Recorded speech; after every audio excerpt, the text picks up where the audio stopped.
Good morning, everybody. My name is Luca Galeasso. I'm part of the Clever Cluster staff. I'm also project manager. Sorry for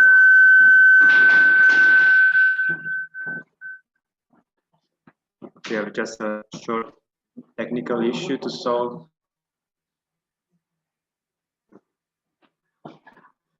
Okay, so good morning, everybody. I'm Luca Galeasso. I'm project manager of the Smart Energy project.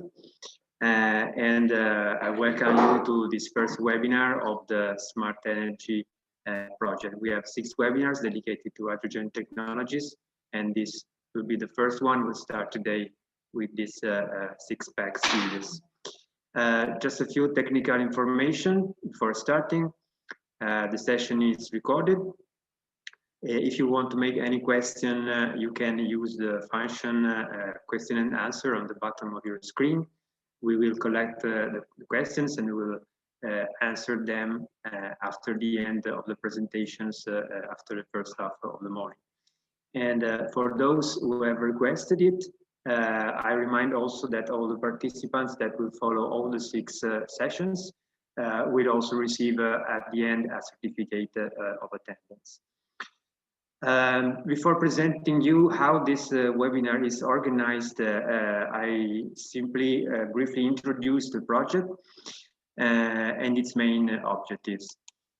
Smart Energy project is one of the 13 projects funded by the COSME program under the Cluster Excellence Initiative, which is managed by the European Agency for Small and Medium Enterprises.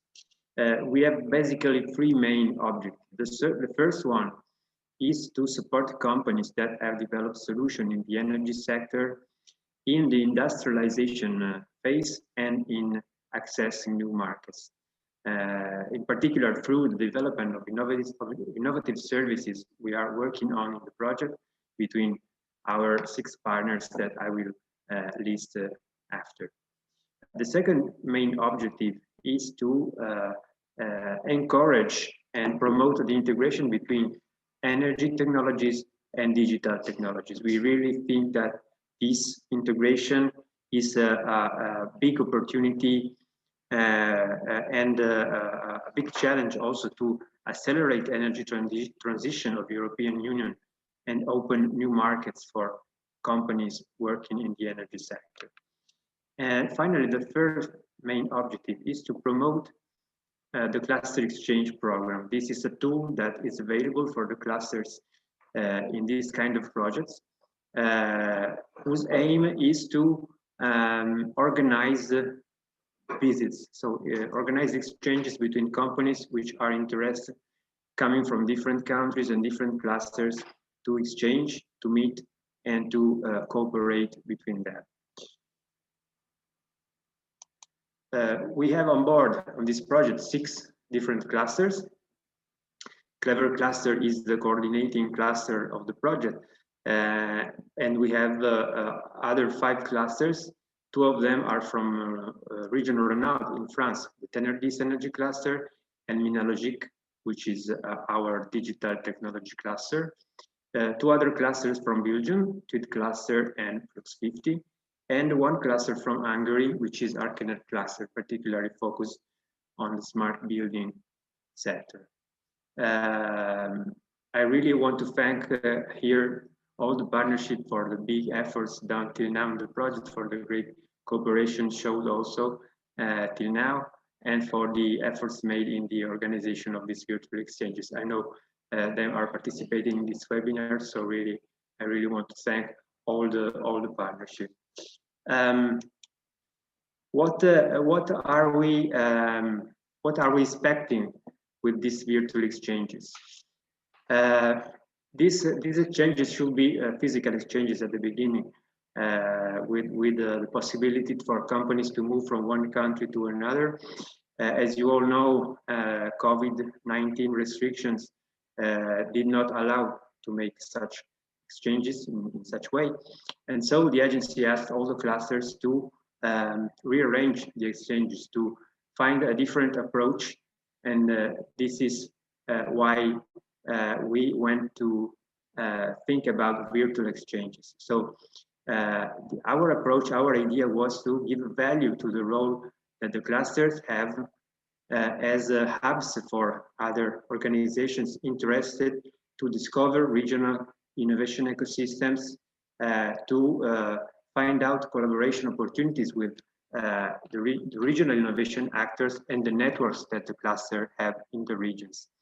So the first thing you will get is the possibility to get training on the state of art of important energy technologies, their applications, and those who are the major trends for European energy transition. The second thing is that we want to give visiting organizations the possibility to discover through the project partners which host these virtual exchanges, discover the regional innovation networks and their ecosystems, which are working on specific energy topics that we think are very relevant. And finally, visiting organizations participating in webinars will get the support and matching with the local innovation partners and other organizations looking for opportunities for collaboration. These are the four main topics we have identified. The first one is hydrogen, that is starting today. We have other three ones. The first one is the energy communities topic, starting in after the middle of February. Smart grids starting early March, and finally we will close with smart building topic starting more or less in the mid of March. The idea is that each of these energy topics is organized in 6 webinar sessions, where each partner organizing the webinars is acting as hosting organizations. So each partner is presenting its regional innovation ecosystem in strict collaboration with the main actors that will present themselves, and it gives the possibility to the visiting organizations to directly meet and match also with the speakers and with the actors of the regional innovation ecosystem. Clever Cluster is hosting this first session of virtual exchanges on hydrogen technologies. A few words about our organization. We are located in the Piedmont region in the northwest of Italy. We have about 170 members. Most of them are small enterprises, but we also have medium enterprises, large, and a good number of research centers. Our areas of activity include, of course, energy, but also other technology focuses on other environmental issues different from energy. This means water, waste management, climate change, mobility. Our management model is in particular based on a strict cooperation with the local research institutions, and also thanks to technology transfer expert we have in our staff at Environment Park, which is the management organizations of the Clever Cluster, that it's an opportunity we offer to the organizations interested in innovation. Hydrogen and fuel cells, of course, is one of the topics we are working for the last 20 years, I would say. Smart energy project and the virtual exchanges in this way are a great opportunity for us to start from the innovation demand and from the innovation needs and opportunities we identified from our members and from the members of the other clusters, to provide them the services we are going to develop and integrate thanks to the Smart Energy project, in particular networking activities and knowledge transfer activities, with the aim to come out from all of these activities with potential new R&D projects, collaboration agreements, and of course an increased visibility for all the organizations taking part in the exchanges. This is an overview of the hydrogen technologies webinar sessions. So our goal, our idea is to lead the participants, guide the participants in a step-by-step process to discover the actors of our chain of value on hydrogen technologies, which are the main key players in the region. And starting today with a first overview of the state of art of the technologies in development of the technologies in the region, but not only. Then let you discover which are the excellencies of our territory in terms of research facilities and infrastructures you can find to develop your innovation projects.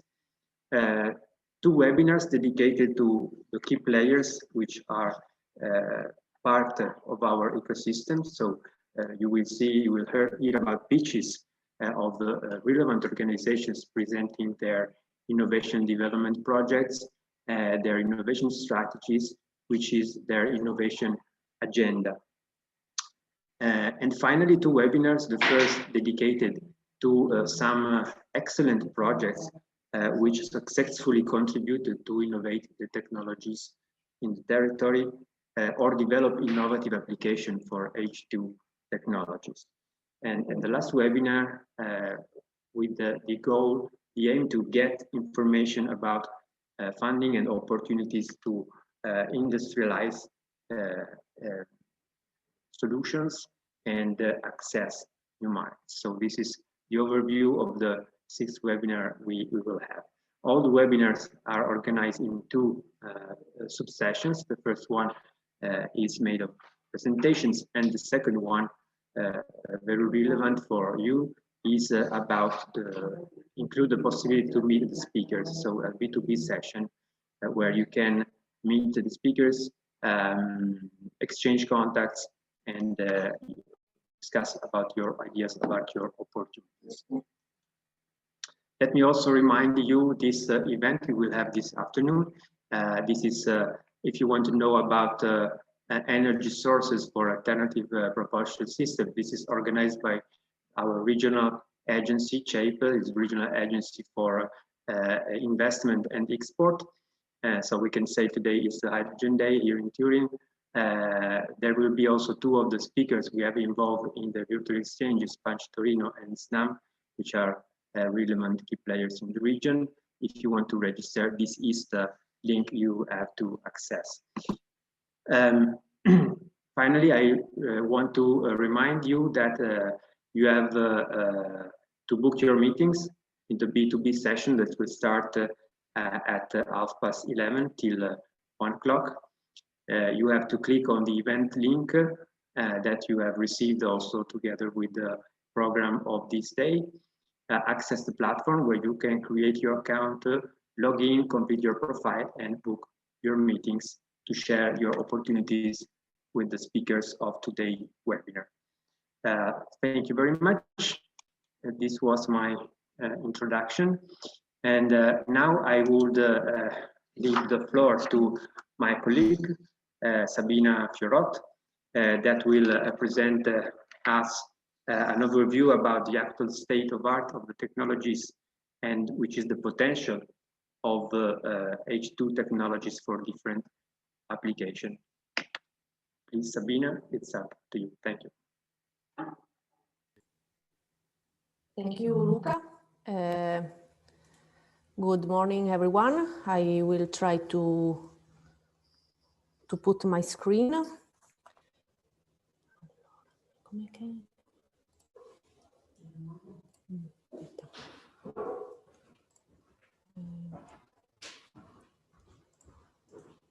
Forse sì, aspetta, forse l'ho fatto. Si vedono? Si vedono? Tu lo vedi? Ah. Però io sto condividendo adesso.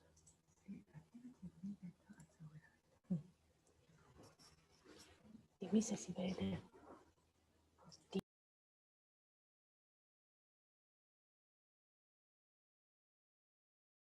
Okay.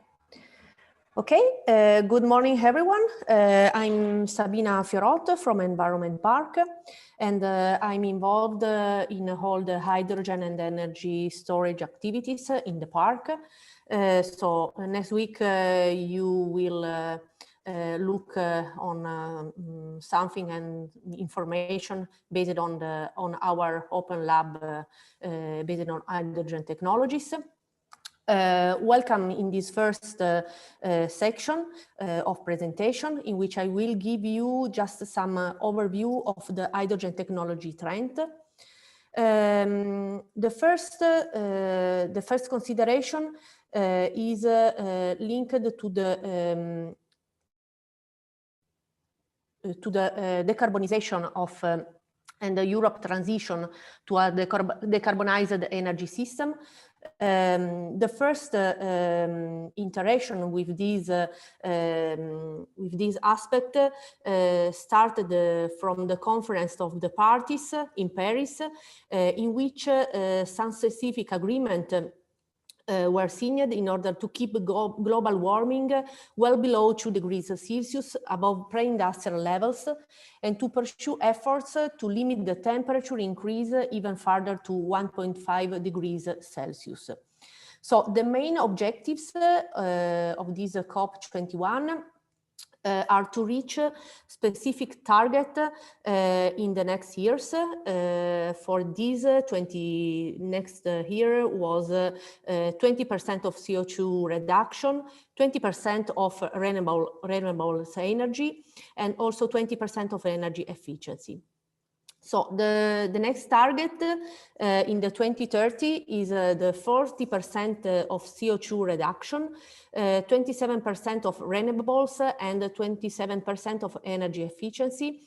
And at the end, in 2050, this target will be increased in order to reach to the near zero CO2 emission, in order to have the higher reduction of carbon dioxide. So hydrogen is the way is one of the way to reach this target and this very important targets.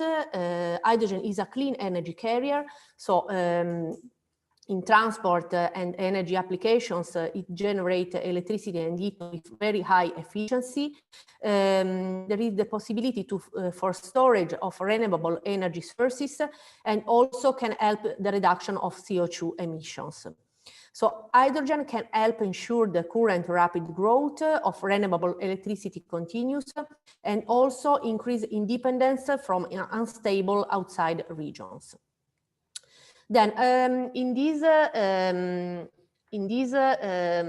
graph, I would just to report you what are the main hydrogen sectors that can contribute to the higher CO2 emissions. How you can see, mainly basing on power generation, balancing and buffering, but also, yes, transportation, heating and power for building, but all the sectors are involved in these CO2 emissions, and could help the reduction to reach this target. So the first step of the reduction can be reached via energy efficiency, but the next step, in order to reach the target to the 2050, hydrogen can realize the ambitious transition of the European energy system, but a number of challenges need to be solved. So challenges to achieving deep decarbonization, management of variable renewable sources, and also meeting customer preference. So as I said, each sector can contribute to this very reduction of carbon dioxide.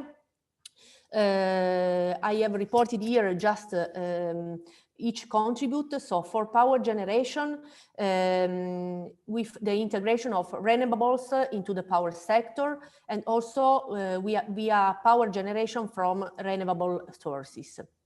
In the transportation, the replacement of combustion engines with fuel cell electric vehicles, in particular with buses, trucks, taxis, and also vans, but also as well larger passengers vehicles. And also the decarbonization of aviation fuel through synthetic fuels based on hydrogen, and also replacement of diesel-powered trains and oil-powered ships with hydrogen fuel cell-powered units. In the heating and power building sectors, the decarbonization of natural gas grid through blending and also the upgrade of natural gas to pure hydrogen grid could help to reach this very, very interesting target.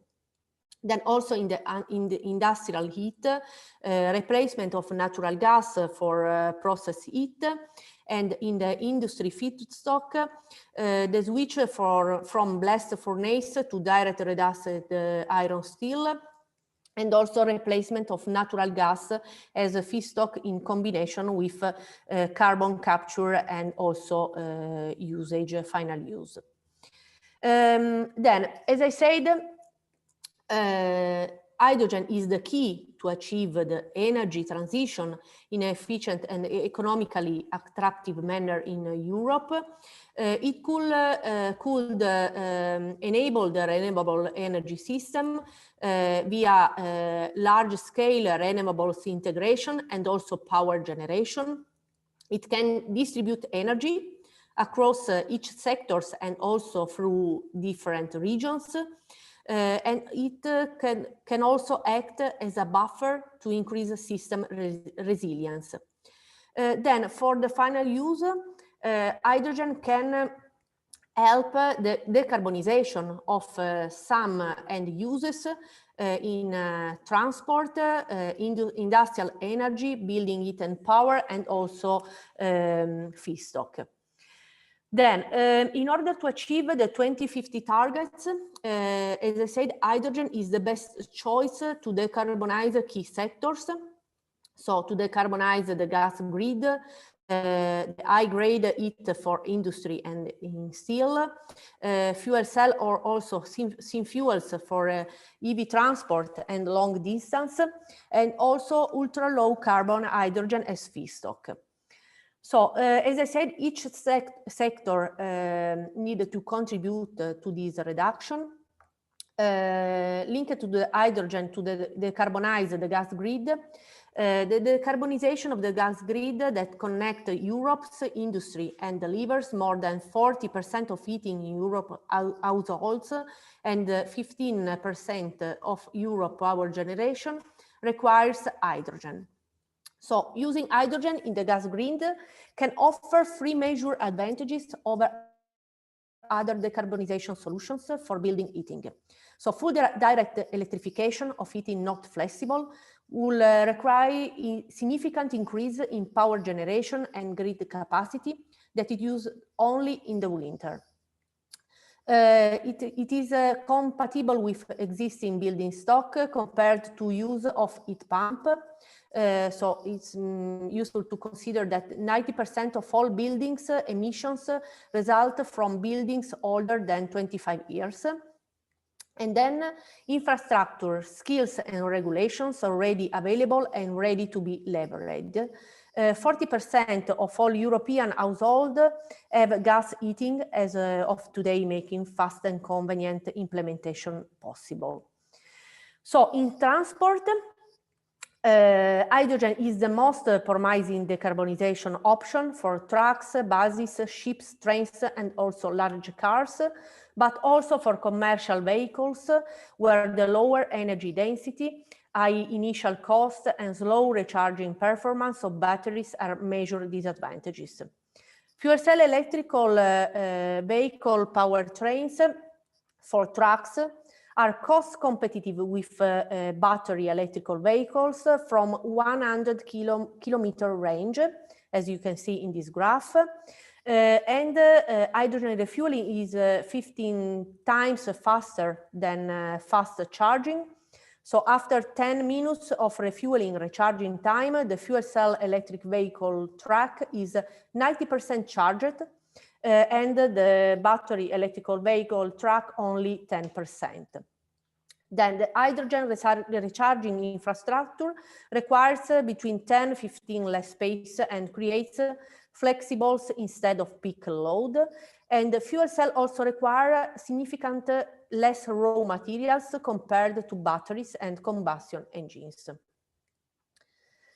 Then if we go in the industrial sector, industry can burn hydrogen to produce high-grade heat and use the fuel in several processes as feedstock, either directly or together with CO2 as a synfuel, electrofuel.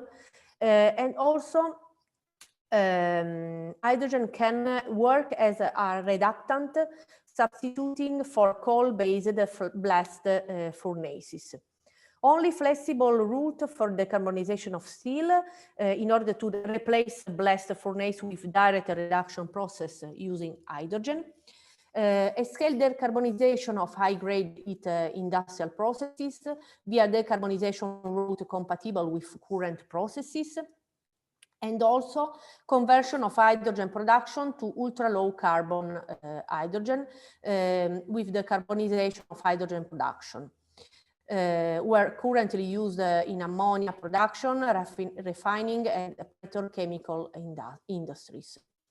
Then, in this graph, I would report so the status of the main product that are available and that are ready to the deployment. As you can see, in the 2020, these are the achievements along the fuel cell hydrogen undertaking. There are just some sectors ready. Part of them are in transport, but also for micro combined heat and power generation. Then I also put in evidence the target to the 2030. This is the ambition of the clean hydrogen for Europe, in which part of the main transport sector could be ready to deployment. These are the main objectives. Then I will give you just some indication linked to some sectors that are, as I said, ready to the market. So the fuel cell buses, here you have a picture of the worldwide situation. These are the bus in operation. There are more than 300 the bus in operation, and planning in the next year there will be 2,000 buses. So over the past 15 years, fuel cell electrical vehicle buses have been operating across more than 8 million kilometers in Europe, providing that the technology works, is flexible, operational, and safe. So the Evolution European in Europe operation are starting from 2019 with 50 buses, and this year we will reach 350 buses in operation in Europe. I have just reported an indication and a scheme of some example of hydrogen bus in Europe from Evo Bus, Van Hool, and also Bright Bus. With the main part of a fuel cell system. Mainly there are the hydrogen tank on the top, also the batteries, and the fuel cell power system. So the fuel cell buses now have a range of 300 to 450 kilometers, and so offer almost the same flexibility as diesel buses in day-to-day operation. While some older municipal buses still consume well over 20 kilograms of hydrogen per 100 kilometer, newer fuel cell buses now use only 9 to 10 kilograms per 100 kilometer. giving fuel cell electrical buses an energy efficiency advantage of around 40% as compared with diesel buses. So the refueling time is also below 10 minutes. And in order to develop the market, demonstration projects with large fleets in long-term use are planned. Were planned in last year and are planned in next years. Then another interesting sector is the fuel cell train. An example is the Coradia E-Lint, that is the world's first passenger train powered by an hydrogen fuel cell, which produces electrical power for traction. It produces clean energy conversion, it's a flexible energy storage in batteries, smart management of traction, power and available energy. So specifically designed for operation on non-electrified lines, it enables clean, sustainable train operation while ensuring high levels of performance. I have reported here just the installation of the main part. As you can see on the top there is a hydrogen fuel tank, the fuel cell composition, and also any other auxiliary converter and also battery auxiliary. Here just two images of the fuel cells and also the hydrogen storage at 350 bar. Here you have the main characteristics of the components in the train. So the maximum speed is 140 km per hour. Fuel consumption more than 0.25 kilogram per kilometer. And all the technical characteristics and installation in the train. The traction motors is made of from Alstom power management system. We have also an hybridization with lithium-ion batteries with the energy storage capacity of 110 kilowatt per hour. Also the fuel cell system from Hydrogenics, with a fuel cell power of 400 kilowatt with two modules of 200 kilowatt. Then the situation for trains, I have reported here an interesting study conducted by the Shift to Rail project and reported in the report of Shift to Rail. They report the European market potential for fuel cell hydrogen trains, starting from a low scenario to an high scenario, so a low introduction of train in comparison to the diesel train, and an high introduction. So as we can see, in the low scenario, the estimation indicates a market potential which grows by approximately 20% in the 2030. This comprises a share of 1100% of the overall market potential. If we look the high scenario, the estimation indicates a market potential which grows by approximately 36% in the 2030 year, and this comprises a share of 41% of the overall market potential. Then in the last graph, we can also look the market potential by geography. So we can check the difference between the front runner market, mainly based to France, Germany, and other regions, and the newcomer that are mainly will involve Spain, Italy, and so on, other countries. So as you can check, The market potential for fuel cell hydrogen trains in front-runner market is highest and followed by newcomer markets. In front-runner markets, the substitution of diesel trains is mainly driven by the multiple units segment, where firstly, high diesel purchasing volumes are projected with high substitution potential exists. Another check and another interesting sector is are the fuel cell electrical vehicles, where now number of fuel cell cars manufacturer over the coming years is projected to range from several hundred up to thousands of units.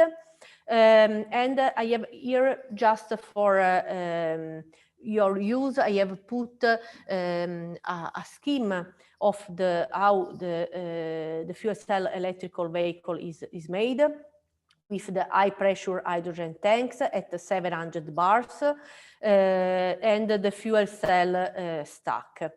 And also I have reported just some characteristics from the Mirai product. It's interesting to say that the fuel cell stacks in the latest fuel cell models have an output of 100 kilowatt or more. As compared with battery electric cars, they have a greater range of around 400 to 500 kilometers today, with a lower vehicle weight and much shorter refueling time of 3 to 5 minutes. They usually carry 4 to 7 kilograms of hydrogen on board, stored, as I said, in a pressure tanks at 700 bars. Then, looking also the truck market, Europe shows a specific focus on fuel cell hydrogen heavy-duty trucks, trial and the demonstration project. As you can see, I have reported a distribution of the main project worldwide, and as you can see, in Europe, there are overall 12 relevant projects that are identified. Many projects are conducted cross-nationally in Europe, and with very, very interesting results. I have also reported to you just some European projects that often include multinational stakeholders with a strong participation of wholesale and retail companies. So also the operator and the logistic users, and you also can find the OEM system integration and also the fuel cell provider. Then looking also for the hydrogen truck market, Roland Berger and the Fuel Cell Hydrogen Undertaking have reported an interesting study based on the market of the trucks in Europe. And as you can see, the market potential analysis focuses on selected market segment, mainly based on international logistics, national logistics, and also manufacturing industry, retail and regional logistics, with a sales share of 53%. As you can see, the overall, the fuel cell electrical vehicle have a high potential within the whole truck market. Steep increase in sales share from 0.2% in 2023 and will come to 17% in 2030. And we can look in the market segment technology split. We can check that in 2030, the fuel cell electrical vehicle technology represent around 32% in 2030 year. Then also for the refueling stations, there is a big introduction of refueling station via a European project that will reach in the next years a high number of refueling stations. Here I have reported the main production that you could have in a refueling station. So production on site via electrolysis, PEM or alkaline fuel cell, producing green hydrogen via renewable sources. But also there could be also a production via steam reformer that is called gray hydrogen. But also, if you have off-site production, the hydrogen could come directly with gas compressed hydrogen via truck, or also liquid hydrogen via truck. Then the situation of hydrogen refueling station in Europe, this is the status in June 2020. As you can see, today mainly stations for passenger are for passenger vehicles, and dedicated infrastructure for trucks still very limited, but will be planned in the next years. So in blue, you can look at the number of stations planned until 2025 for passenger cars. The white is the number, represented the number of stations operating in 2020 for passenger cars, and also the situation for fuel cell trucks and buses, and also the number of stations operating in 2020 for fuel cell trucks and buses.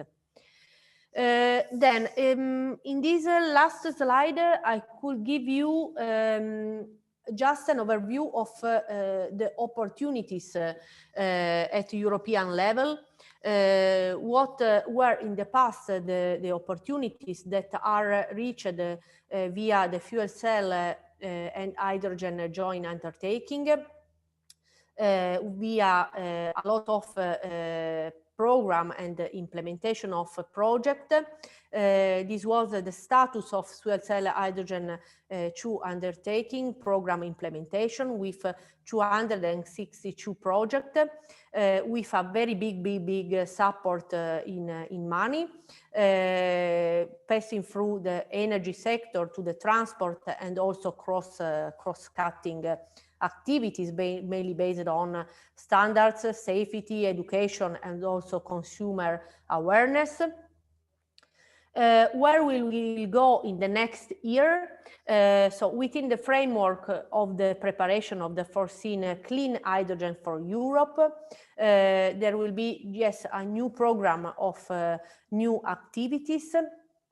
So the clean hydrogen for Europe is mainly based on the main objective is to reduce and eliminate emissions, integrate higher renewables, and also generate economic benefit for Europe.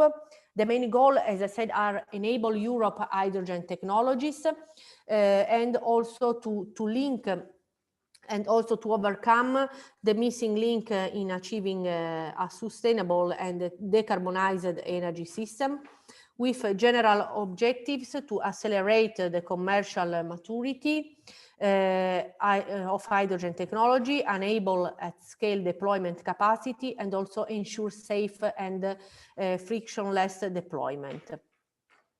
Just to give you a final overview, the objectives of the clean hydrogen for Europe are fully aligned with the goals of the European Green Deal, mainly based on sustainable transport, achieving climate neutrality, cleaner and reliable and affordable energy, and also zero pollution in Europe. Here you have the main pillar that in which clean hydrogen for Europe will be based: hydrogen production, hydrogen distribution, and also hydrogen end uses, but also just some cross-cutting activity, and also hydrogen valleys objective. Then At the end, I will give you all this information. So in overall, there are 52 billion of investment will be needed to realize this vision in the decade 2020 to 2030.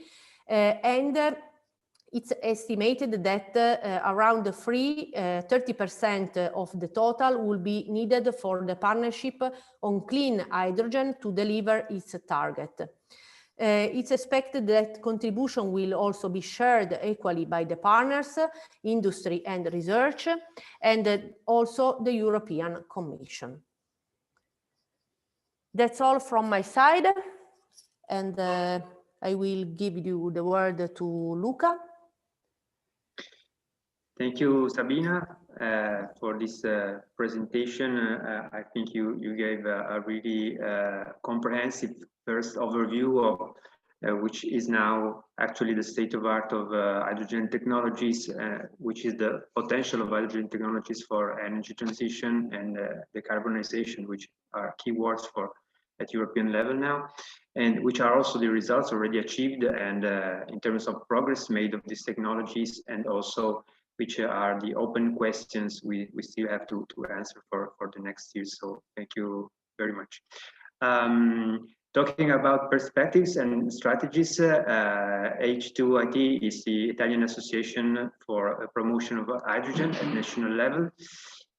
So I leave the floor to Cristina Maggi, which will make a presentation about this perspective at national level. Thank you. Thank you, Luca, and good morning, everyone. Cristina, I think you have to open the microphone. Yes, it's open. Okay. Right. It's okay. Can you hear me well? Thanks. Okay, so good morning, everyone. Thank you, especially to the organizers to invite us at this interesting event, and welcome to all the participants.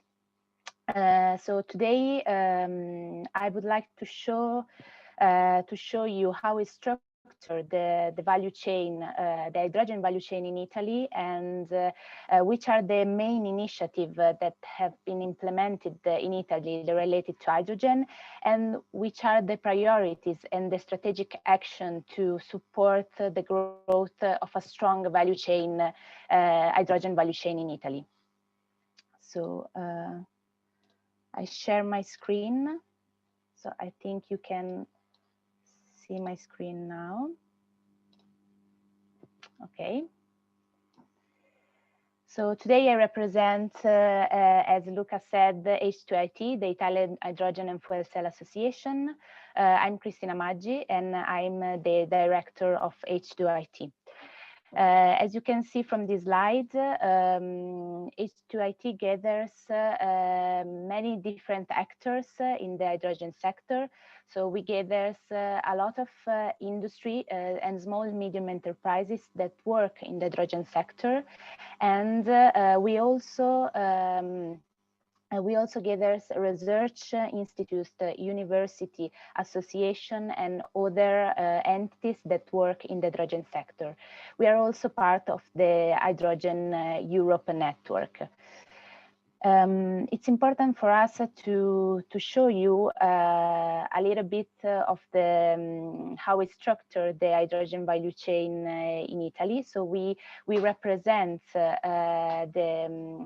industry and the research centers that work in the hydrogen sector in Italy, from the production to the final use of hydrogen. So we have inside of H2IT the enterprises that produce hydrogen, transport, distribute hydrogen. So we have also the part of the storage, companies that produce technologies and components, such as, for example, electrolyzers and fuel cells. And finally, we have companies that use hydrogen in the mobility sector, in the industrial sector, in the residential sector. Just to give you a bit an overview of this, of how we structure the value chain. So inside H2IT, we have also a scientific committee. We value very much the collaboration and the close cooperation between the industrial world and the research and the academia world. This because it's fundamental for the development of the hydrogen market. And so we value very much the synergies that can be activated between these two worlds.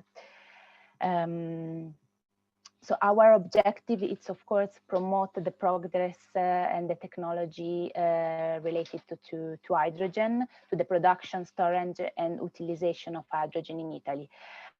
First of all, we are the main point of reference for the institution when it comes to developing measures and policy for hydrogen in the stationary application and mobility applications.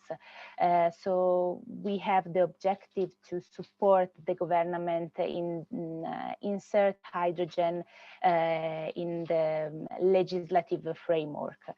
Second, we would like to, with our activities, we are supporting the industry and in their part to developing their activities in the hydrogen sector. And finally, with the events, workshop, and communication, we aim at raising awareness among public administration and local entities and territories.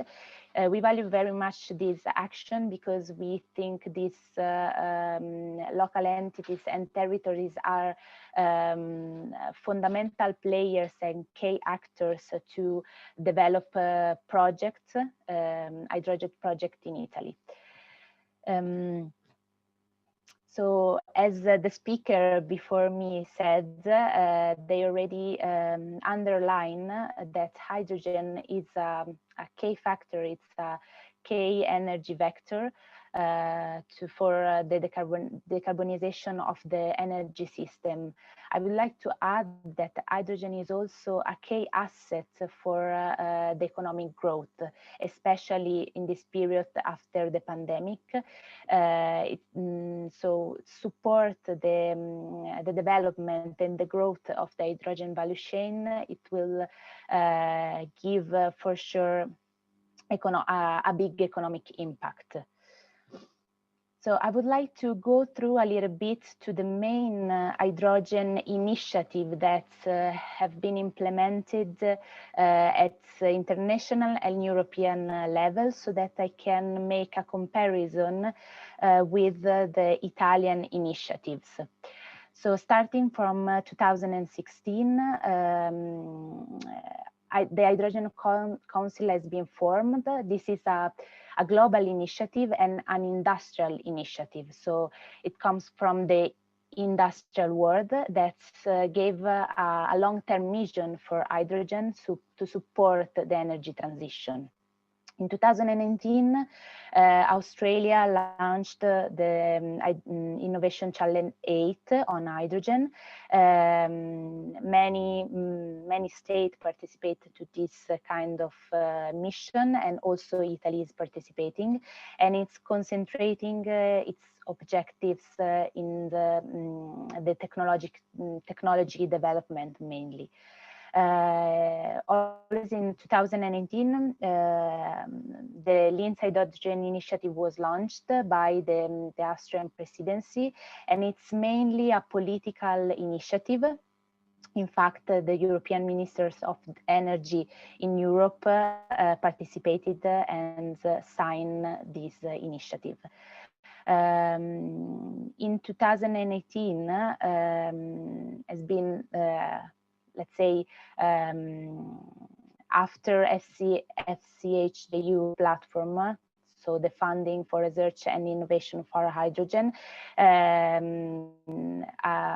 also another partnership after FCHJU has been created, the Clean Hydrogen for Europe. And this program is fundamental from 2020 to support the action in research and innovation.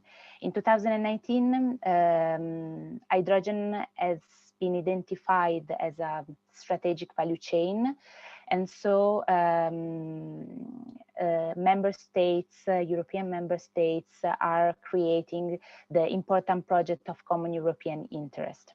In 2020, the European Commission launched the Trojan Strategy, so published on the 8th of July. And in this context, gave some guidelines and some objectives related to the development of hydrogen and the development of hydrogen value chain in Europe. And in this context, launches also the Clean Hydrogen Alliance, which gathers industry all over Europe to build a strong value chain in Europe. So with this, in this context, I would like to go through some initiatives that has been developed in Italy in parallel with the ones developed in Europe. A first milestone has been led in 2016 with the AFID. So Italy inserted hydrogen in its plan for the development of infrastructure for alternative fuels. So H2IT supported the government in the development of the hydrogen mobility plan, which has inside different scenarios for the development of the infrastructure and the hydrogen refueling stations in Italy. This was really important to for starting the development of hydrogen in Italy. In 2018, Italy joined the Mission Innovation, participated and signed the Linz Hydrogen Initiative. It's involved in the important project of common European interest on hydrogen. And something very important to underline is the technical rule for fire prevention for the design, construction and operation for the hydrogen refueling station, published in 2018, at the end of 2018. This is very important because this rule allow Italy to build hydrogen refueling station as the other member states in Europe. So allow, for example, the 700 bars and other important characteristic. In 2018, hydrogen has been included in the National Energy and Climate Plan in every dimension. So, so the ministers gave a lot of importance to the role of hydrogen in this context, and in particular in the transport sector. 1% of renewable energy sources target it's expected from hydrogen, green hydrogen. Also in this year has been launched the hydrogen table, always from the institutions. Finally, in 2020, the Ministry of Economic Development published the preliminary guidelines for an Italian hydrogen strategy with 10 billion of investment. Of course, this was something related to the launch of hydrogen strategy in Europe, and also hydrogen has been included in the resilience and recovery plan of Italy with the 2 billion of investment. I would like to give some, let's say, to present a little bit the European hydrogen strategy to understand also which are the priority in Italy. So the Commission, the 8th of July, published the European hydrogen strategy and gave to the member states some guidelines to develop their own hydrogen strategy, and puts some objectives along 3 time horizon. The first time horizon is today from today to 2024. The second time horizon is 2025 to 2030, and the third is 2030, and so on.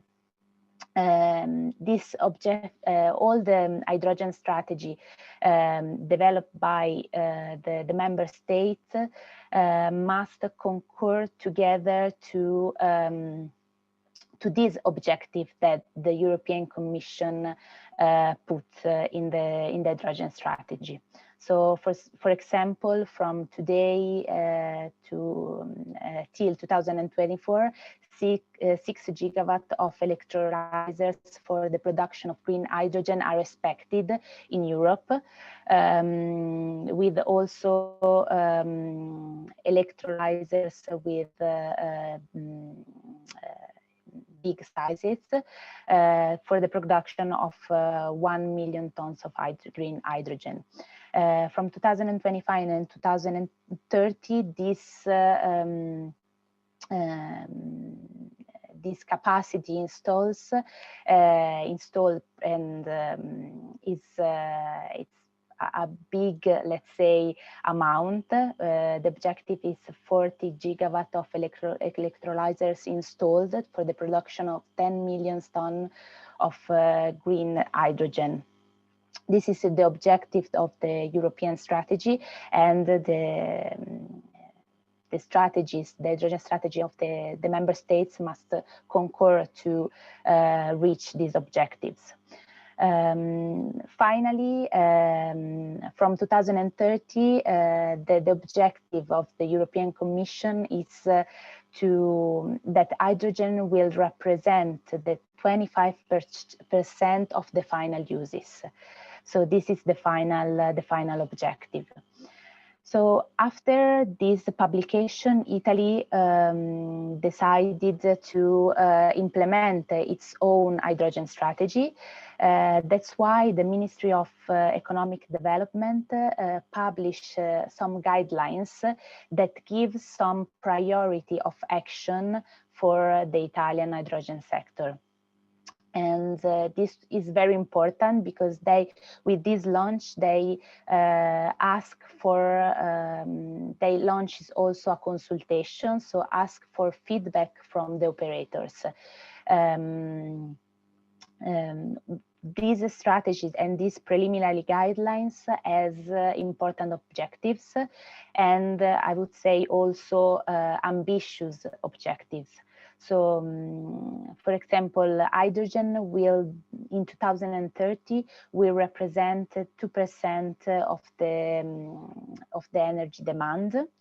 It will avoid 8 million tons of emission. 5 gigawatt of electrolyzers will be installed in 2030, and with 10 billion of investment for hydrogen, to develop and for the growth of the hydrogen value chain. This will impact with the 27 with a raise of the GDP of 27 billions, and will create 200,000 new jobs and jobs opportunity. Of course, the Italian government started from let's say, the sectors that already use hydrogen and can be decarbonized, such as chemicals and refineries, but also added some other sectors which have for Italy a big potential. For example, such as heavy duty transport, with objective of 2% of fuel cell trucks in 2030. trains. So we have a lot of railways still running on diesel. That's why the train sector is one of the priorities for the Italian government, and also industry. So try to use hydrogen to decarbonize the industrial sector. Finally, the decarbonization of the gas grid by injecting hydrogen in the gas grid. These are the priority for Italian government and the objectives that put in the preliminary guidelines. This will impact on, of course, in the economic framework of Italy. In particular, the 10 billion investment over the 10 years are divided as is shown in the slide. So 5.7 billion for the production of hydrogen, 2.3 for the distribution and infrastructure, and finally 1 billion for research and development. So these are mainly the impacts and the big impacts on the Italian framework. H2IT decided in this context, since there were a lot of attention from the government related to the hydrogen opportunity, decided to analyze the whole value chain from the production to the final uses, and analyzes which are the gaps, which are the barriers, to understand how we can overcome this gap, and also try to propose some strategic action and some policies to the institution, so that they can understand which are the requests from the sector, and which are the requests from the hydrogen value chain that is growing in Italy. This initiative has been started then in at the end of 2019, and has been developed along the whole 2020. And at the end, we produced a report with the priorities for the development of the supply chain in Italy, and that was published at the beginning of 2021, and it's available on our website. So the objective of this initiative was the identification of the legislative, regulatory, or economic barriers along the entire value chain, to make some proposal and identify the priorities for the Italian sector. We have coordinated this work, but we divided this big work in 7 working tables, coordinated by research centers and university. And we segmented the hydrogen value chain in 7 sections. So production, transport, distribution and treatment, storage, mobility, energy uses, industrial, residential uses and feedstock, and finally supply chain and cross-cutting teams. So the approach has been bottom-up, for the collection of experiences and feedback from the operators in the sector, but also top-down, so guiding these analyses to have a final results. In this work participated a lot of stakeholders and important stakeholders in the hydrogen sector, so 48 industry, 12 research centers and university, and several clusters and associations.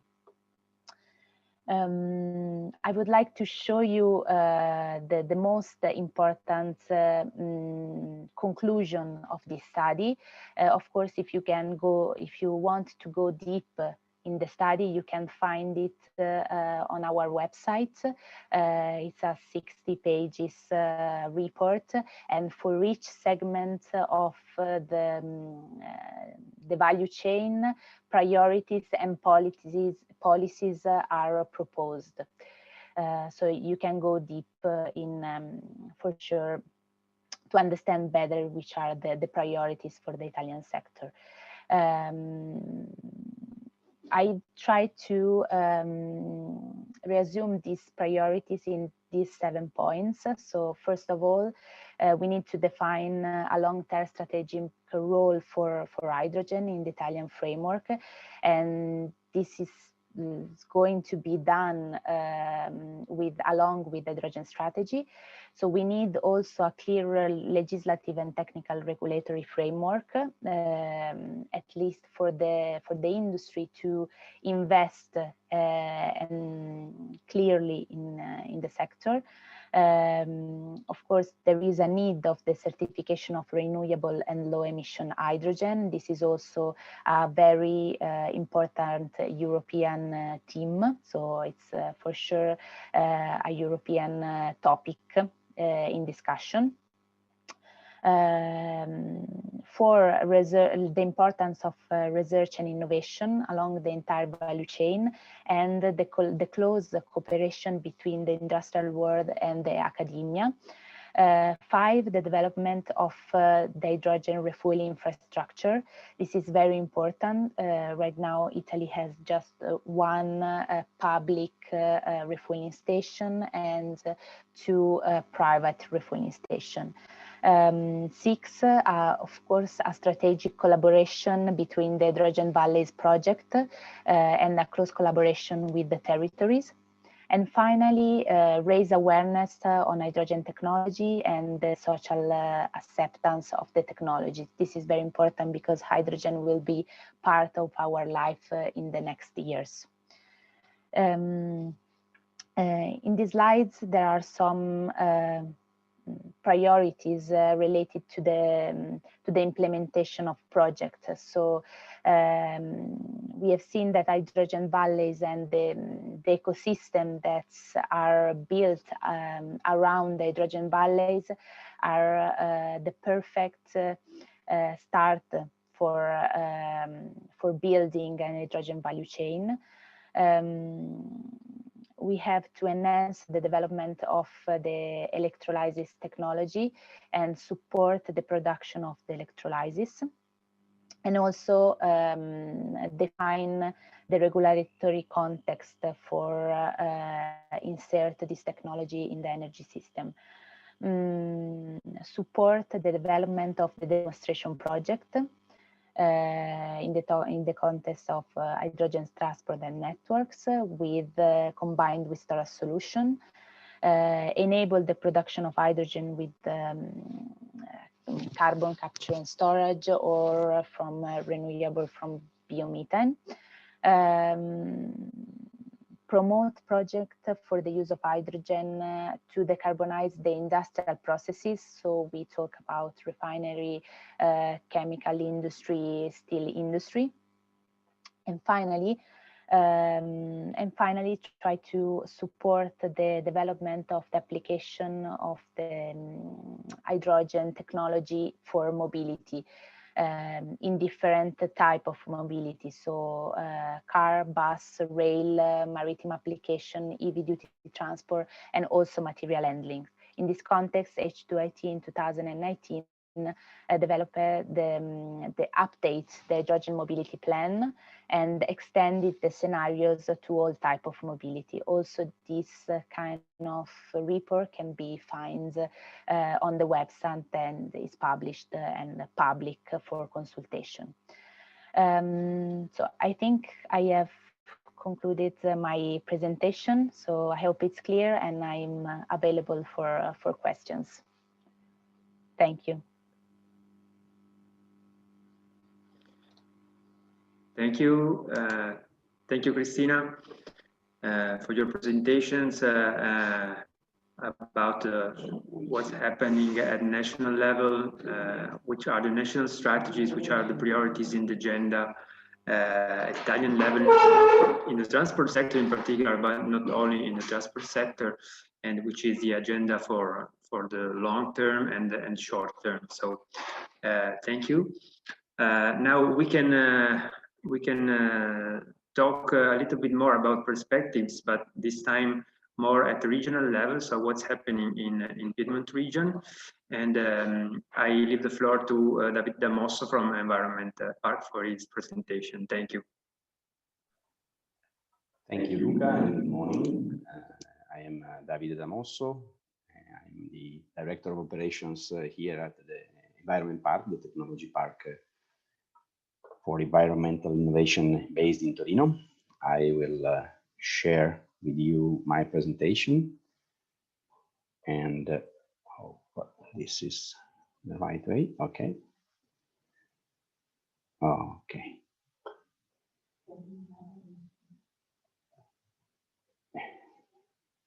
Okay. That's okay. So in my presentation, we are going to focus a little bit what's going on at the local level in our region, and so I'm trying to explain to all of you which is the way in which a regional ecosystem is adapting and trying to take this challenge for hydrogen deployment.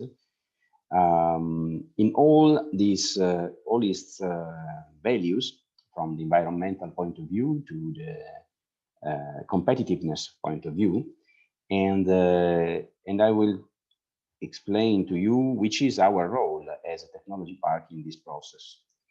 And so I will start with some few informations about us, about our technology park.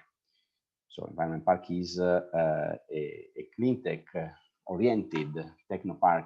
It's based in Torino, so it is active since 20 years in this domain of clean innovation, and it is doing this, try to go towards its mission through the support to companies and research institutions that are active into clean tech and eco-innovation patterns.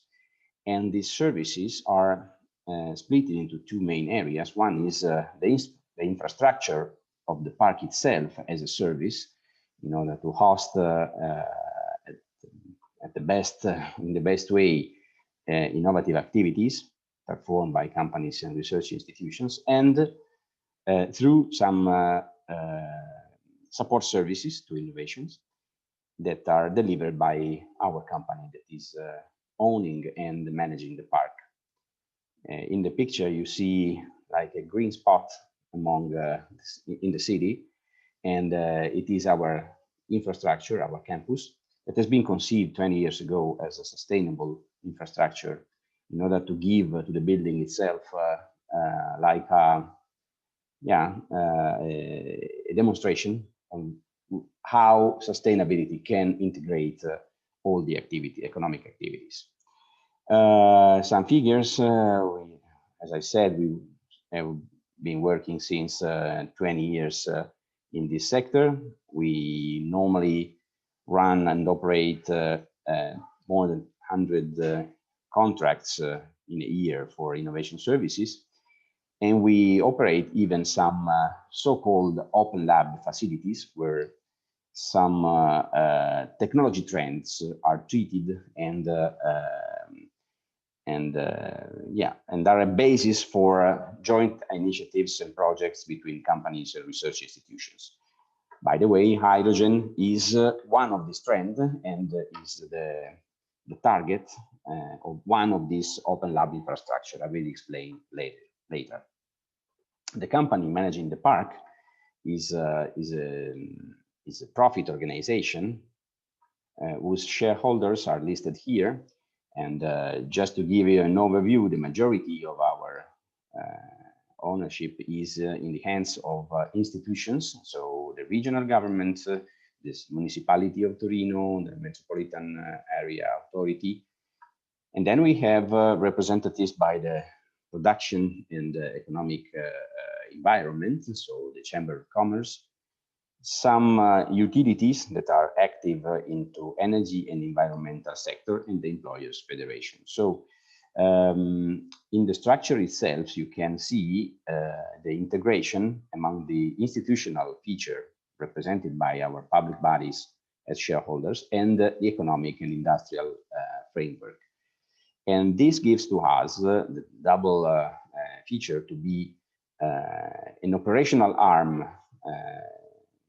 available to institutions, but with the business model of an enterprise and with a very and the relevant industrial shares in our shareholders list.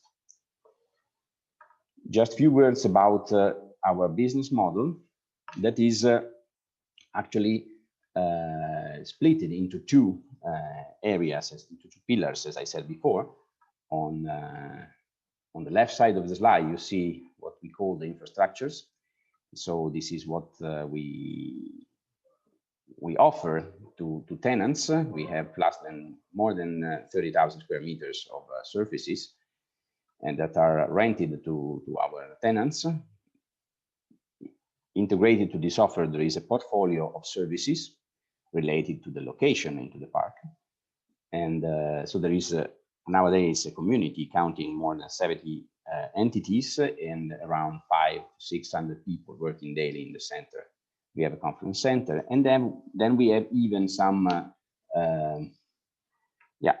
technology facilities that are characterizing the park itself as an infrastructure, as a demo site for specific innovative initiatives. Like we run a mini hydropower plant, as well as a photovoltaic generator providing clean power. And then we own our own networks that are available for tests, for specific prototype investigation. On the right side of the slide, we have some innovation services that are characterizing us as an actor of the innovation ecosystem in our region. Of course, our consultancy, project design and management.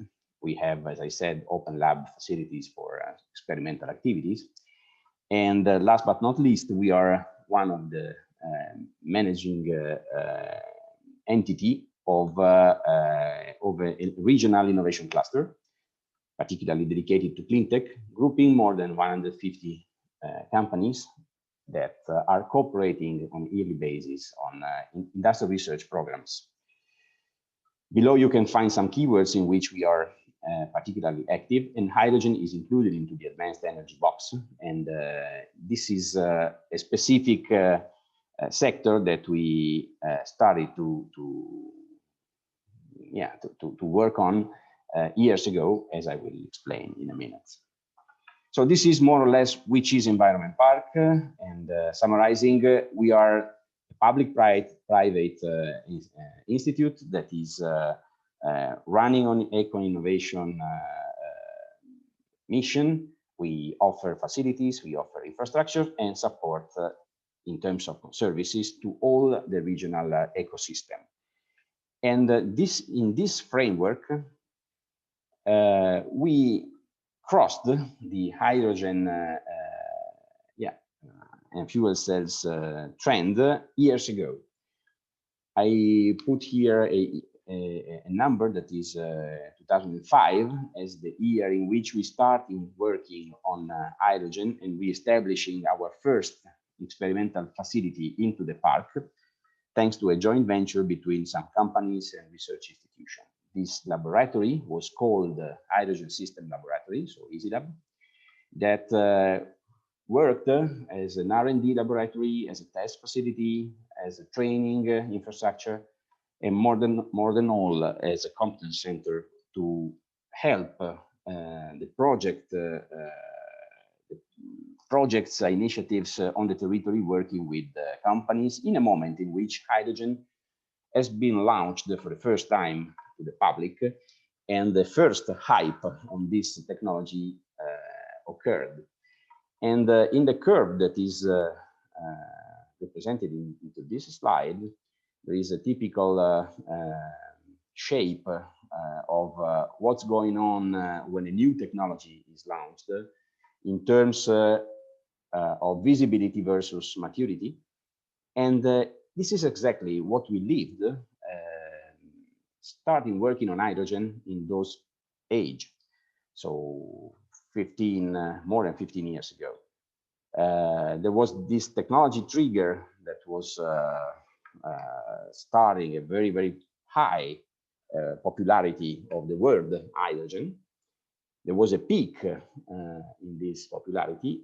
Then, at least for that concerns Italy, there was like a very sudden fall of visibility and popularity.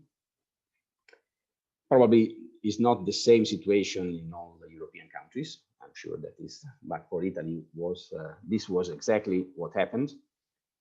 And so we lived that valley of the curve, trying to keep our competence, our know-how, our activities with a group of companies with which we worked at that time in the first experimentations on hydrogen. And this was very successful because we had some achievements at that point. So we had the opportunity to finalize a number of demo initiatives, bringing us together with this first cluster of companies to deliver some prototypes and of vehicles. For example, you can see in the upper part of the slide, so tractor, some light vehicles, the first bus that has been tested in Italy, some cars, and then even some components of the balance of plant of a fuel cell system that involved as industrial actors, small and medium enterprises that with us and research centers started to approach this technology. So producing first series of valves, of blowers, electronics, tanks for hydrogen, even some specific product like an auxiliary power unit that in this case, this electro power system product evolved into a startup that became a company and now is working in the field of energy management at a global level. So we can say that in this very early stage, this early period of action, of activity of this regional ecosystem that we contributed to create as a park, we established like a basis of competencies and experiences that unfortunately lived a period of, we can say, blackout in terms of popularity. But in these months, when hydrogen is becoming again a priority, and thanks to what is being represented very well by Cristina before me, in this new national strategy for hydrogen, this system represents a very, very rich environment in which we believe for a competitiveness of our territory.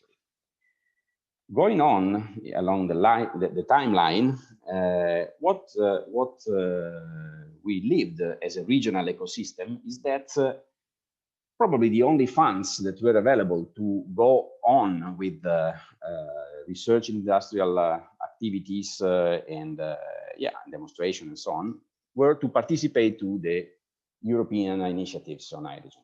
And there is in this picture you can see which is the Piedmontese share of successes into the European FCH-JU from 2014 to 2018. That was relevant in terms of funds and projects that landed into our region, grouping together research institutions and companies that participated. This means that along this blackout period, the ecosystem kept working and working thanks to the European resources. And this contributed to keep the knowledge, the know-how, and the sensibility towards this sector alive. Talking about reaching nowadays, we can say that the regional government had a very relevant role in helping to create a real hydrogen cluster, trying to cover the value chain of hydrogen. And starting from the creation of our laboratory, as I said, so-called Easy Lab, thanks to the very huge effort by the local research institution, I will explain later what I mean, and creating a dedicated industrial cluster that is still working, and some regional financial incentives to research institutions. These are all actions that contributed to the creation of a system that cover research and development, technology transfer, and industry on hydrogen. I think that it is one of the most advanced systems in Italy in terms, we talk about regions, because this ended up from a planned action years ago. And now we have to enrich this section, to empower this, and to decline it along the new priorities talking about hydrogen. We can say that we have two main areas. So on the right side, hydrogen in Piemonte declined into research and technology transfer, and grouping the major players like the universities in Torino, Università di Torino and Politecnico di Torino, the Italian Institute of Technology branch that is based in Torino, and our technology park. And on the left side, there is the declination of the industrial value chain along three main lines. One is mobility and transportation, one is energy applications, and the other one is the upstream area of hydrogen, I mean production and storage and distribution. Taking a look to each of these part of the value chain, we start from research, and we start from the Polytechnic of Torino, that is an engineering and architecture university, grouping around 30,000 students. And the research activities are very, very strong and established, very well established and rooted into the university. And they cover a number of different specialties, like production from electrolysis, from renewable energies, but even new pathways for the green hydrogen production. And I mean chemical looping, photocatalysis, biochemical routes, and go through different technology readiness level, even to the applications, so hydrogen mobility, including storage and refueling infrastructures, fuel cells application, both low temperature and high temperature, to the probably less developed but very, very interesting in perspective areas like the generation of synthetic chemicals, combining carbon dioxide capture technologies with renewable hydrogen in order to produce new chemicals, new hydrocarbons. Of course, the engineering university is particularly devoted to system integration and to combining, to integrate all these specific techniques into more complex systems. Of course, the Polytechnic is part of the Hydrogen Research Europe and part of H2IT and whatsoever. So there is a very relevant experience in European projects. Same experience in European projects can characterize even the University of Torino, that is more related in terms of specialties in material science and technology, hydrogen production, particularly from biomass, specific technologies for hydrogen storage, particularly on metal hydrides, and on basic chemistry and technology for polymeric ion exchange membranes, chemical modeling, CO2 reduction, and chemical and biochemical catalysis. And so we shift a little bit on science more than on engineering to complete the offer of research available. The Italian Institute of Technology operates in Torino within our technology park, a specific center on sustainable future technologies. And they operate in this framework a specific center to performed and operated together with the Polytechnic. That is called CO2 Circle Lab, that characterizes the activities on what I mentioned before, integrating the CO2 cycle with the hydrogen. The main topics are synthetic biology, carbon capture, hydrogen underground storage, and electrochemical reduction and thermocatalytic reduction of solid of carbon dioxide. Shifting to the technology transfer, this is the role we play as a technology park. And as I said before, we offer technology transfer support services. We offer even specific facilities that we manage together with our scientific partners. Through the cluster, we offer even a huge networking activities. And along this last 15 years, we served more than 100 companies in this sector. You can see here some pictures that are of our test facility that is in the park.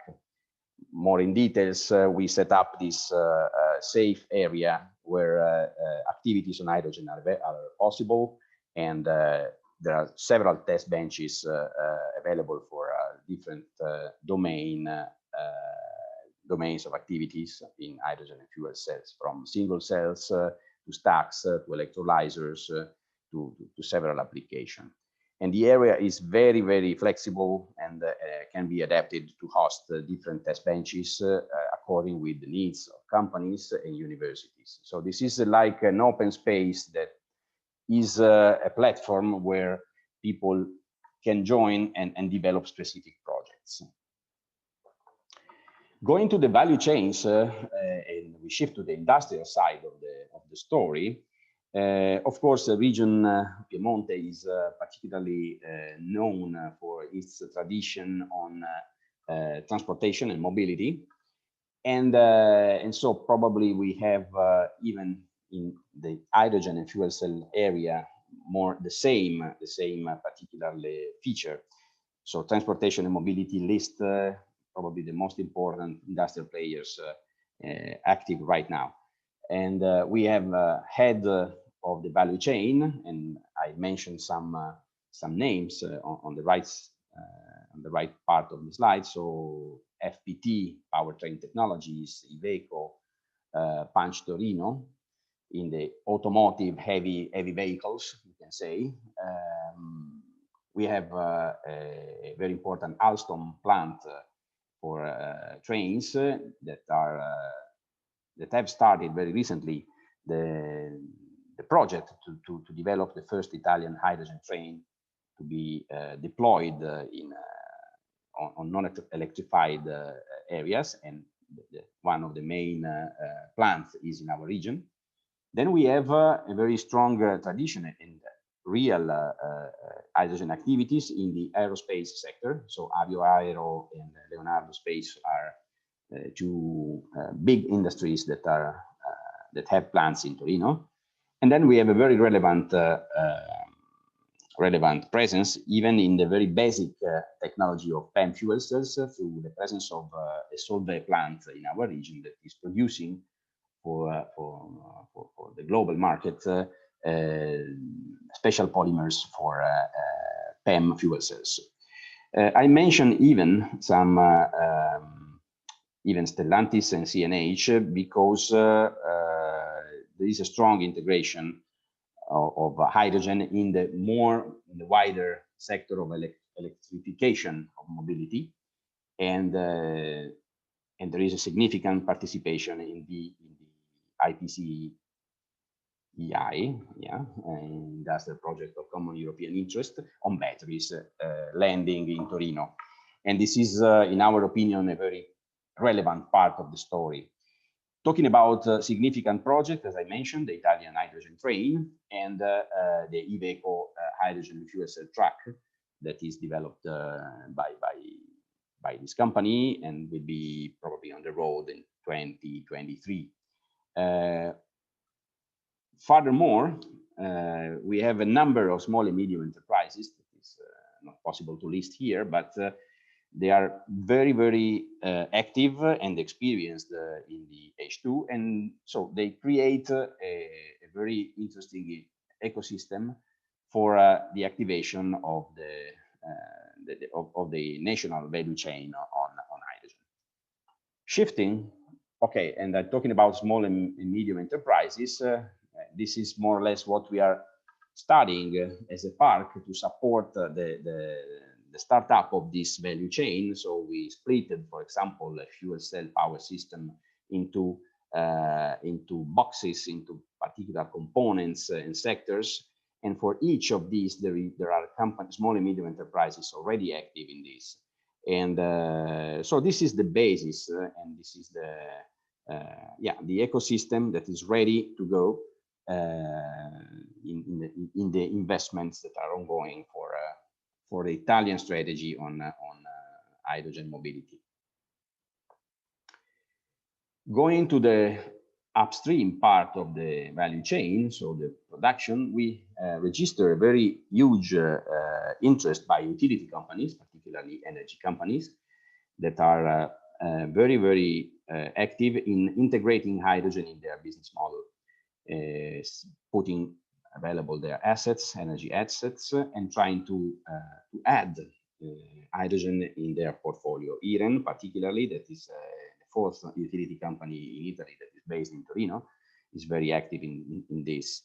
We have even some smaller companies that have specific technologies into the value chain, like EasyTech, that is working in steam reforming and carbon capture management units, Cubogas, that is in the value chain of refueling station.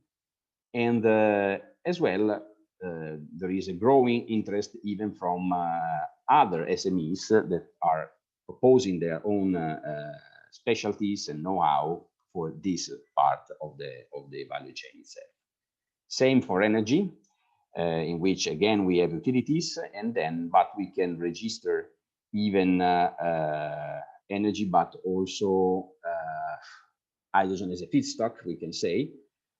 We have a relevant presence in the micro CHP generation using fuel cells and hydrogen, that is Giacomini. And then we have a SECO, that is a company that has a relevant asset in terms of hydrogen as a byproduct.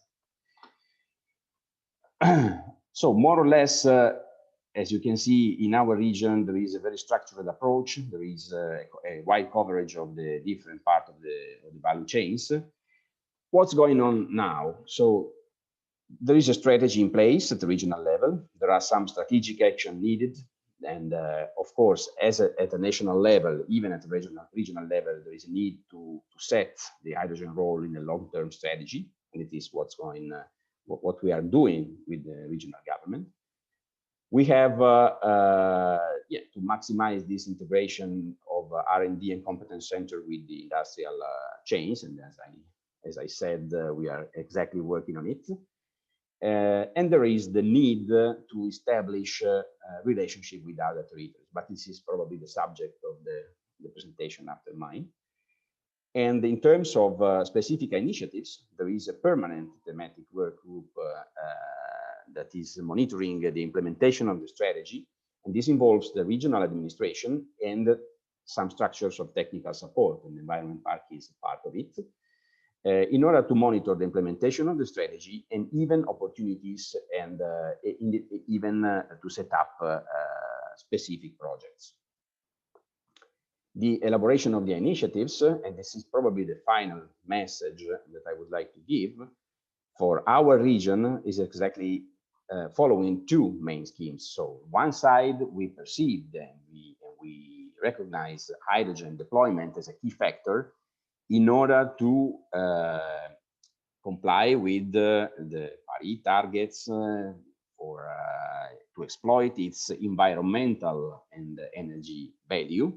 But this is not the only point. So we recognize clearly the value of hydrogen technologies as a competitiveness factor. So this is a highly industrialized region, and so there is the need to integrate the environmental value of this technology trend with the industrial competitiveness value. So this hydrogen can be and must be an opportunity for our companies in order to be more competitive in the future. And these are the two main strategic goals of the regional approach into hydrogen. And we are part of the story, and the technology part is the operational arm helping the process. I think that's all for my side, and thank you for your attention. I'm available for questions. Thank you. Thank you, Davide, and also for retracing, I would say, the path made by Environment Park on hydrogen technologies since 2005, creating the basis for what is now the regional ecosystem for hydrogen technologies. And also for introducing some of the actors that we will see in the next webinars that will present themselves and their activities. Now, more staying on the institutional level, we already have understood that hydrogen is has an important role in the innovation policies of our region, and our region is cooperating also at European level with other regions on this issue. So, what's happening? And I leave the floor to Massimo Lapolla from Piedmont region for his presentation. Thank you, Massimo. Yeah, thank you, Luca. Thank you, everybody. Good morning. I'm not the lucky one because the last intervention in general is the most difficult one because a lot has been said, and because of the audience, and we are all probably a little bit tired. But I will do my best to make it quick and to be the less boring I can. I promise. Yeah. My name is Massimo Lapolla, and I work for Piedmont Region Delegation to the EU in Brussels. And my presentation today will be, in brief, I will tell you who we are and what we do. Then I will give you a general hydrogen landscape seen from our point of view, from this European point of view. And then I would like to focus I decided to focus on two keywords, and I called them today and tomorrow, not because it is a static dichotomy, of course, but because it gives the idea of a stream. So I would make a focus about what I call today we got some USALP activities. USALP is a macro-regional strategy. We will see later. And then for tomorrow, I mean, there's a new interesting instrument by European Commission that will be activated very soon. So it could be the future of the idea of reinforcing the interregional cooperation in a European scale. So briefly, who we are. As I said, we are a delegation in Brussels, a regional delegation, as there are many. We are a medium-sized delegation, I would say. We are 4 people and a head of unit. I say medium-sized because if we think about Italian delegation, of course, there are countries that have much more bigger delegation, but it's not the case for Italian, unluckily. We are 4 people, as I said. The main issues, the main objectives we face are linked to competitiveness, to territory, to welfare. In specific case, my role is to be the policy officer for competitiveness, in which, of course, we mean research and innovation, but we also mean cohesion policies and communication. What we do? We do a lot of things, and especially we do 4 main actions, 4 main things. First of all, we represent, of course, because we are an official delegation. So we have institutional representative. We are in contact with the elected. We are in touch with our representatives in the European Parliament, and we represent the interest of our region here in Brussels. Then we try to inform our public, let's say our stakeholders, our regional actors for the services we provide and for the news and for the activities that the European institution do. And then, of course, we try to communicate it back to Piedmont. That's why we have a Twitter profile, for example, and we try to to stimulate a dialogue between Piedmont and Europe and vice versa. Then we participate. Of course, we participate to European initiatives. We participate to European networks and events when we used to do that. We hope we're gonna do it again very soon. And of course, the general landscape of this presentation regarding this activity, how we participate to reinforce the European and international cooperation about hydrogen in this case.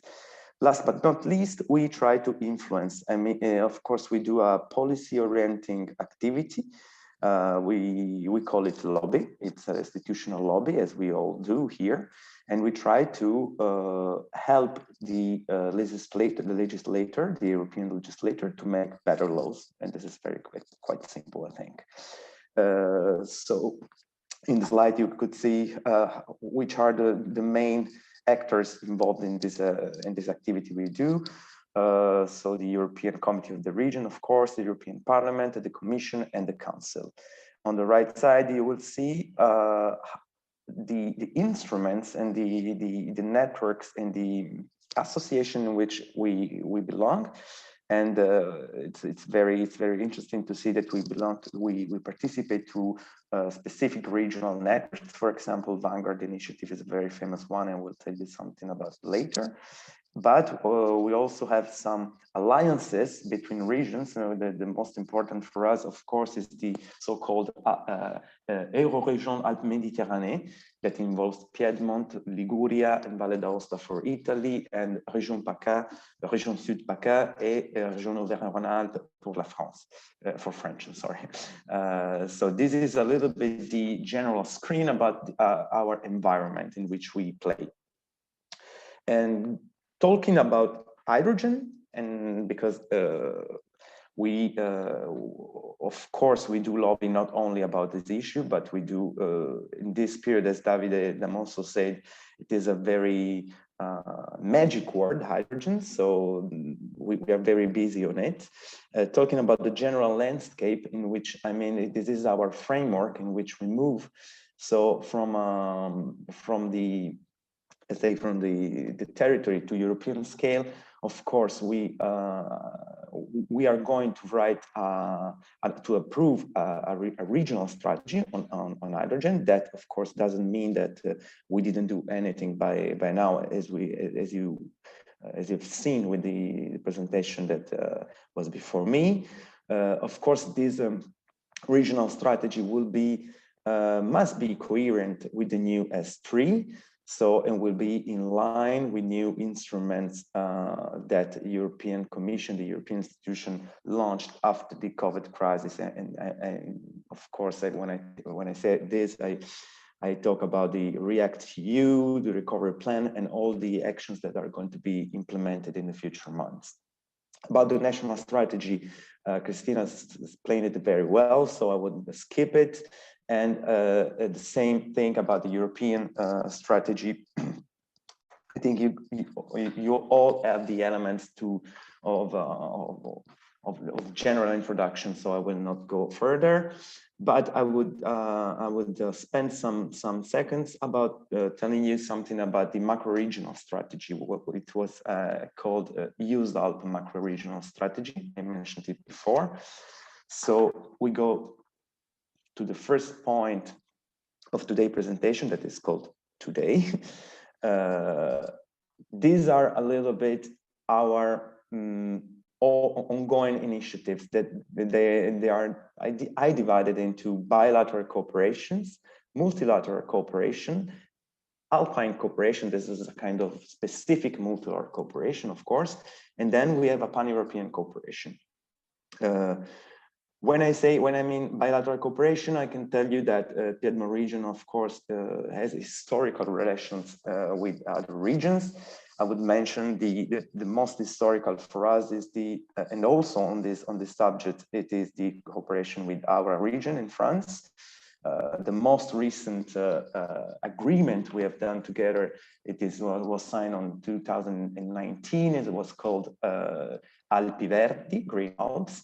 And it mentioned hydrogen activities, of course, in the text. Then we have a multilateral cooperation. I could just mention the European Group of Territorial Cooperation. Maybe someone of you already heard about it. It's specifically dedicated to transports and mobility. So as you can imagine, hydrogen is a hot theme, is a hot spot today, and so we work on that specific side, also on that geography. And then I will skip Alpine cooperation because I will make a focus later on, and I go on the last point, the European cooperation. I think that the people that talked before me explained it very well. The joint undertaking, the FCH, and all the European partnerships that are going to be, of course, refinanced and then re-implemented in the next programming period. So in the next slide, I will tell you a little bit more about the macro-regional strategy, the Alps strategy.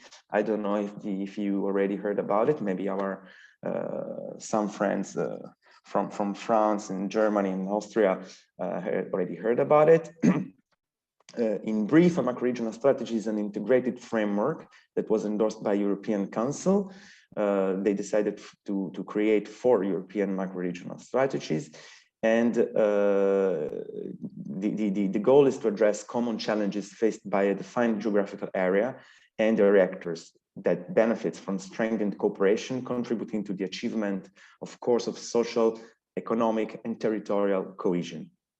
We got some major challenging that are economic globalization, demographic trends, and climate changes. So you can understand that hydrogen in this framework is very fitting. Alps is an opportunity to boost cross-border cooperation in the Alpine states and regions. Alps is composed by 7 countries. There are 5 European countries and 2 non-EU countries. There are Austria, France, Germany, Italy, and Slovenia, and then Switzerland and Liechtenstein that are not EU and countries. There are 48 regions in there, and the activity is divided practically in 9 action groups. Piedmont region belongs to participate to all the 9 action groups, and especially in action group 2, that is the action group that is for economic development, and I'm the co-leader of the group together with our region in France. The most interesting aspect about Alps macro-regional strategy here today is that we are launching for the next programming period from this year some cross-cutting initiatives, and one of this is about low carbon alpine area, and of course again hydrogen will be very crucial for this action, and that's why we try to to create a group of regions, and you will see on the next slide, that could launch a pilot project to the European Commission. So we are in a deep talk with the European Commission this period, because we launched on September 2020 an idea, let's say an hypothesis of project that is called Green Hydrogen for the Alps. It's about heavy mobility. It means buses, trucks, and coaches and trains. And we heard this coherent with the European and with the national, with our mutual national strategies. And for this moment, the regions that are on board on this initiative, that it doesn't exist, but as I told you, is going to be, I hope it's going to be signed very soon, are Piedmont region, Haura, Baden-Württemberg in Germany, and South Tyrol. The objectives, as I said, it is about the hydrogen charging infrastructure and the deployment of EV duty vehicles and cross-border connectivity for zero-emission alpine mobility. And we are trying to understand if we can pay some preliminary studies on the ERDF funds. This is important because it's another important issue of the macro-regional strategy. It is to embed the regional operative programs with European money, of course, with some idea of an action of multilateral and cross-border activity about some interesting issues, and hydrogen is, of course, one of them.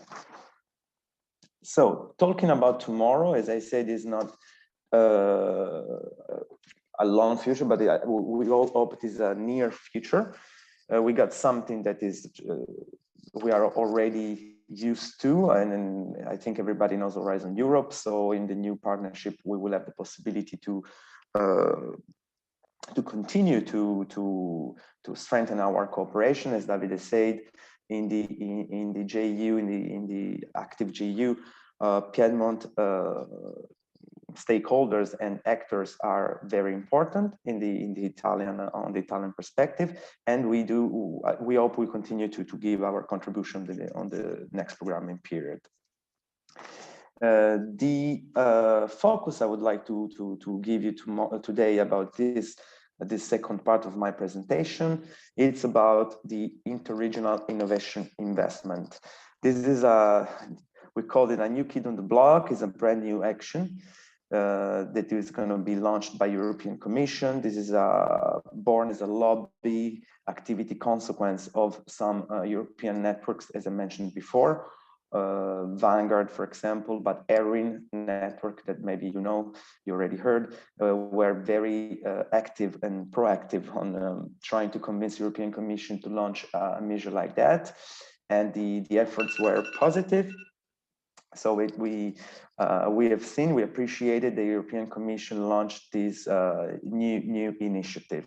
The goal of the new initiative is to reinforce the role of the ES3 and to accelerate innovation in EU strategic value chains. As David explained, of course, every region has their value chain, so it's a matter of putting them together and to reinforce them in an European point of view, and then to support the commercialization and scaling up of interregional innovation projects. As we say, as we all know, we got a problem on the highest TRL. So this goes exactly to this objective. And the third goal is to develop, connect, and make complementary use of testing and demonstration facilities.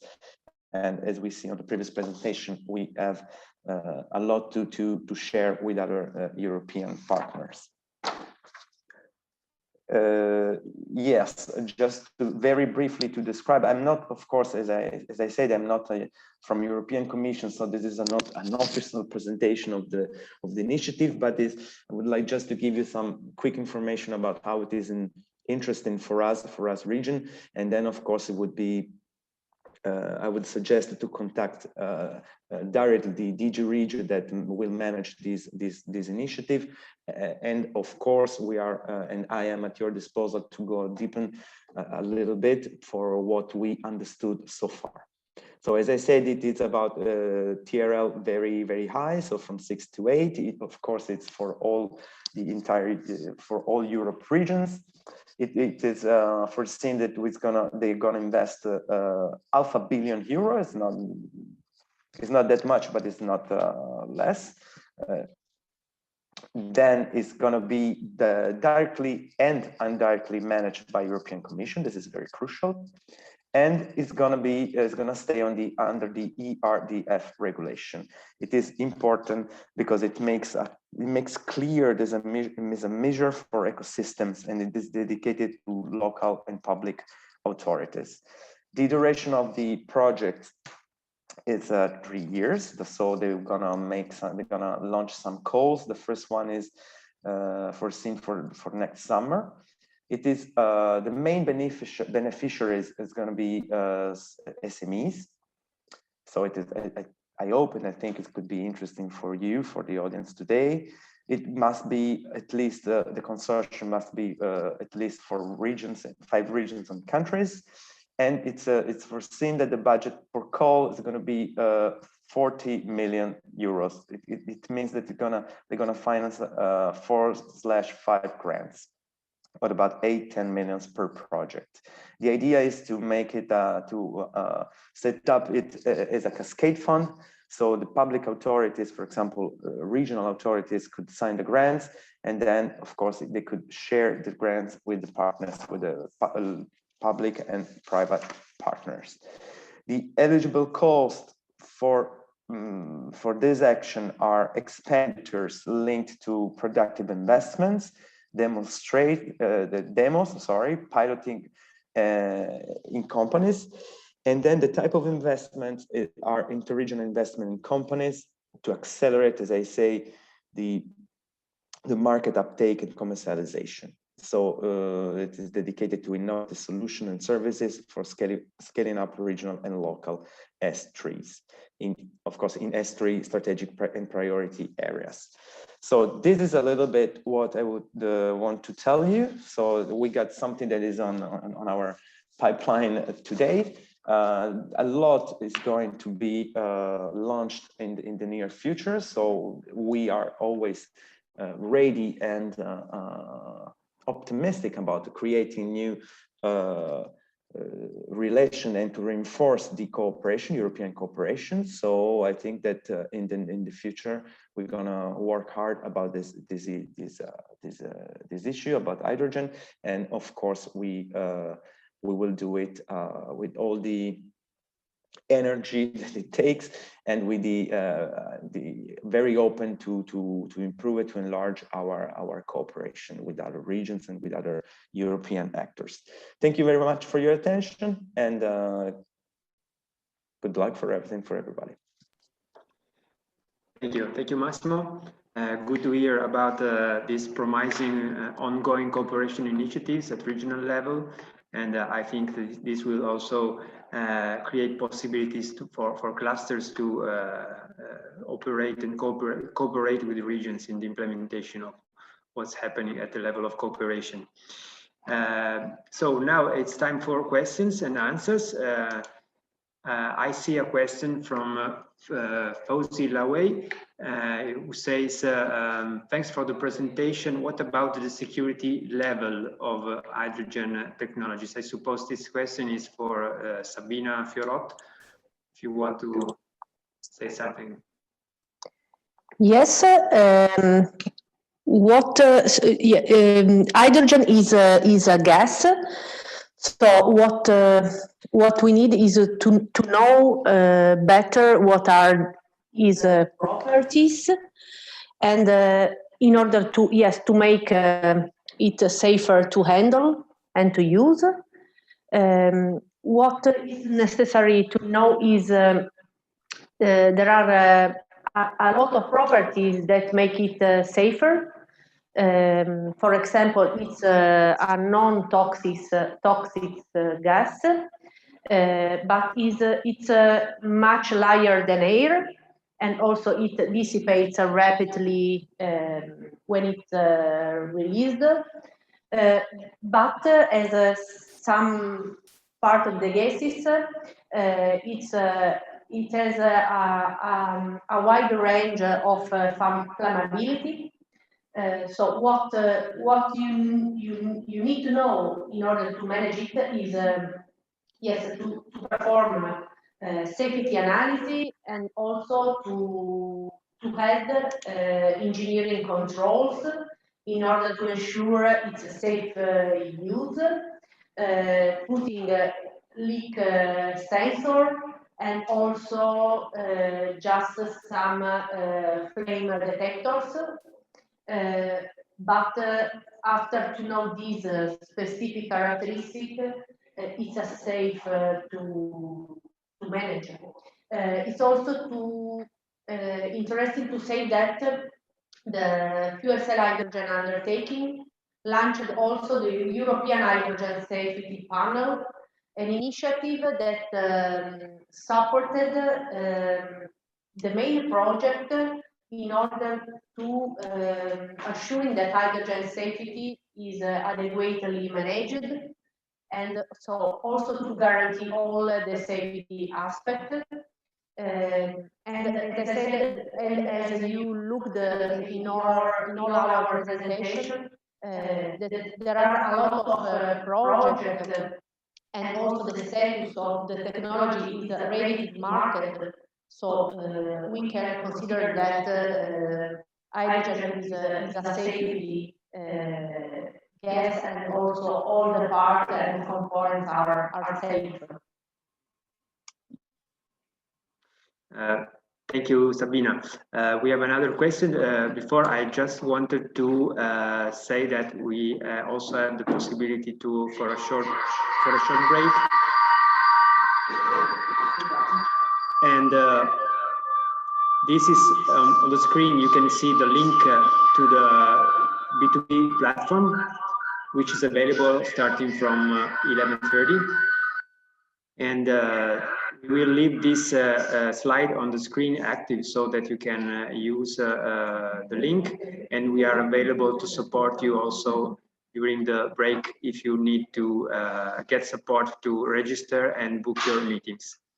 The second question is about the cost. So how much costs the hydrogen from renewables today, and what is the projection of the price in 2030? Sabina, I forward you this question.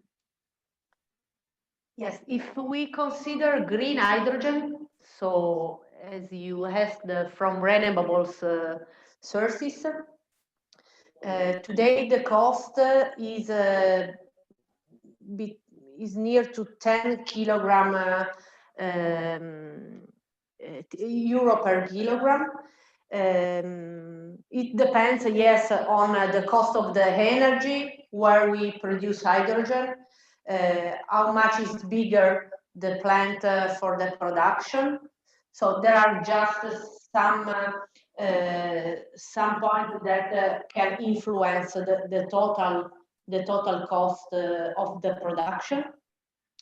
But the main objective are to reduce this price to be more competitive with the traditional, and also to be competitive with the cost of hydrogen produced by steam reforming or other production. So the objective are to stay below 6 euro per kilogram in order to be, as I said, more competitive. So probably also the contributes from Europe, but also from the countries in order to give incentive to reduce this cost can contribute in the reduction of it. Okay, thank you. So it's now time for a break, and all the speakers are available from starting from 11:30 for the B2Bs, where you can meet the speakers. So we are available to support you by the chat. The webinar is open, and see you later. See you soon. Goodbye.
interattiva.